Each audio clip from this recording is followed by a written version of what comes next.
execute it tonight? Well, I did everything possible in order to get a good match against him, and my team is working exceptionally to give me the best. During this match and during the tournament, what was the difference today for you?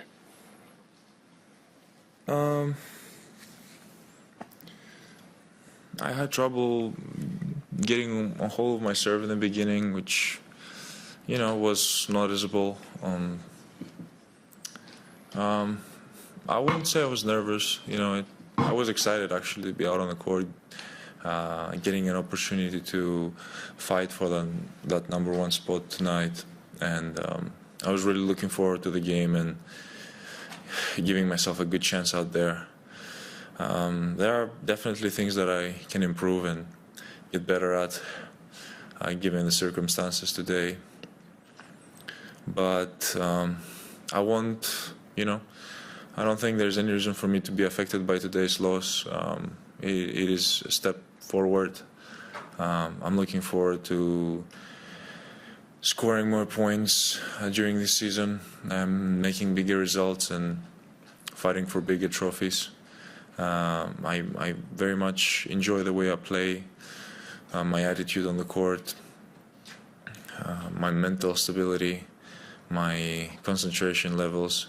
There's still a little bit more to add to the whole structure of my game, and I couldn't be more excited to be heading towards that path. Hands up for questions, please. Thank you. Stefan, I think it was in the first set, maybe the second set, it was quite noisy and the umpire was going to shush the crowd, and you just cracked on and served. It was quite impressive actually, and you did it a couple of times. Were you just so locked in that you didn't even really hear it, or are you just quite happy with the noise around you? I'm interested to know what's going through your head. I didn't pay attention to it. I don't know what you're talking about. I just mean, it happened a few times that you were just happy to, even when the crowd wasn't quiet, you just cracked on. Was that reflective of a really concentrated, focused mindset? Perhaps, yeah. You can say so. Catherine. Hi, Stefanos. Tough luck tonight. I just wondered what your plan was going into the match and how well you felt you were able to execute it tonight.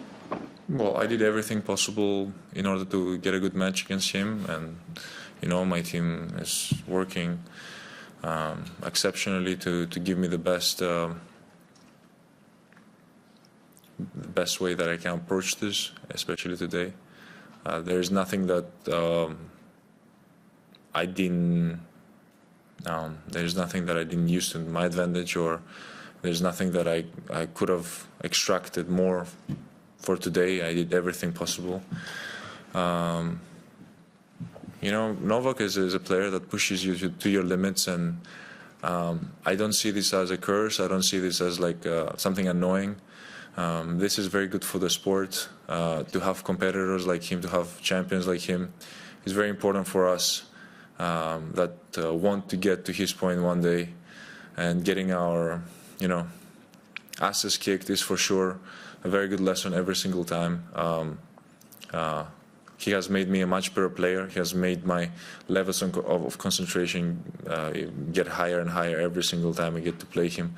You have to be really involved, and you have to really be dedicated to the game when you play against him. So I find it a very important part of my career to have a player like him that will help me grow better and do bigger things speaking for my game. Scott. Commiserations. You had some really heartfelt words for Novak on court. Was that largely spontaneous, like in the moment? What happened? You had some really kind words for Novak on court during your speech. Was that largely like a spontaneous decision to speak like that? Myself or him? To you. Himself about me, or no, vice versa? Talking about him, it was like, did you think it was great thing to say? I mean, look, I'm not making anything up. The numbers speak for themselves. It's 22, isn't it? We have other great champions too. Rafael Nadal and Roger Federer also, in my opinion, one of the best our sport has ever seen. But not only our sport, sports in general. So I think we're blessed that we have three big champions like this. I don't want to give the whole title to him because I believe there are other players that have contributed a lot, and they're the main reason I'm here today as well. Novak is one of them too. I've been watching him as a kid as well, and I really liked the way he did things on the court with his game. But yeah, it definitely meant it. He has earned it with so much dedication that he has put in, with so much professionalism in his everyday life. It's a wake-up call for me to sort of do the same. I can only learn from that. I can only use that for my benefit, and I'm blessed that I get the opportunity to do that. And in today's world with social media, with all the information that you can extract, the news is actually the best era to be playing tennis at. Mark? Steve, congratulations on the fortnight as a whole. Obviously, major disappointment right now, but when you do look back on this match, you talked about you had a bit of a slow start, but do you think you'll be able to get confidence out of the fact that you were able to work yourself back into the match and have genuine chances in that second set to level it? Look, I'm not thinking about the match anymore. I'm just happy with that I'm in another Grand Slam final. Of course, I was dreaming about the trophy, lifting that trophy. I even dreamt it last night in my sleep. So the desire is really there. I really, really want it badly. But just dreaming about it won't make it happen. You gotta act. You gotta do something out there. You gotta be present even more and do better. Today I felt like there were moments where I closed, but that I was close, but the tiebreak didn't really show that both ways. Just bad starts. So I'll just eliminate it. Take the good things and move on from there. It's a long season. It's an exhausting season. I gotta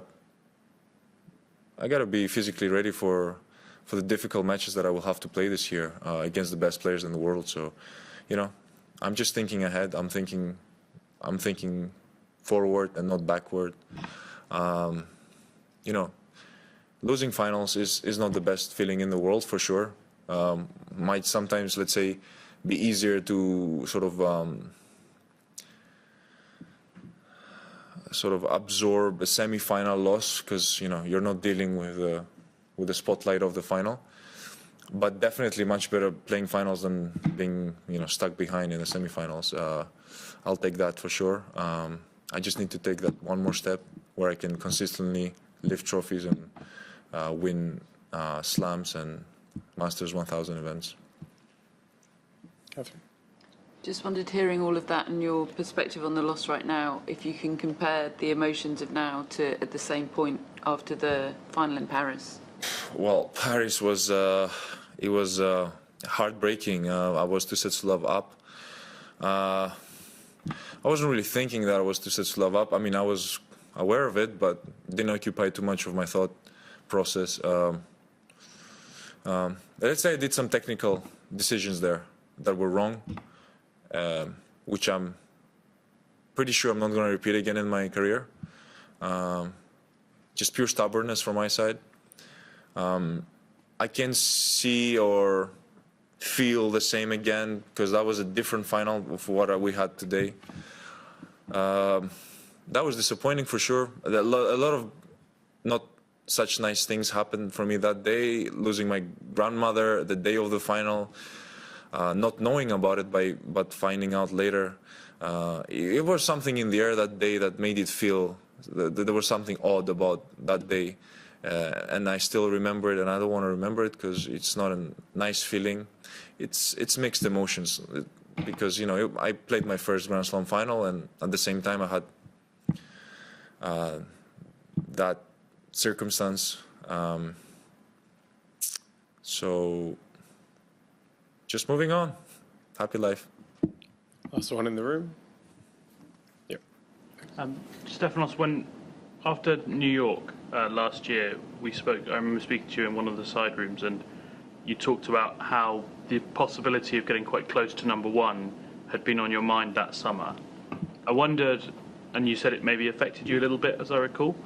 I wondered if you thought about it at all over these 2 weeks, and you've obviously now been within one win of world number one. Is that going to be more or less of a focus, and has it been on your mind at all? Well, I want to max out in what I do in my profession, and number one is on my mind. It doesn't come easy, I know that. I gotta work harder to make that happen. Today was my opportunity to be a world number one. I had a better opponent on the other side of the net, who did things much better than me. He deserves that spot currently. What I can say is, being on the tour for a few years now, I get a lot of different experiences. I get a lot of different things that I'm faced with. It's my time to aim for something like this. I don't see any reason to be lowering my expectations or my goals. And I'm born a champion. I can feel it in my blood. I can feel it as a competitive kid that I was when I was young. It's something that is within me, and I want to harvest that, make it bloom, make it even stronger and fonder, and work hard towards those goals. It's that beautiful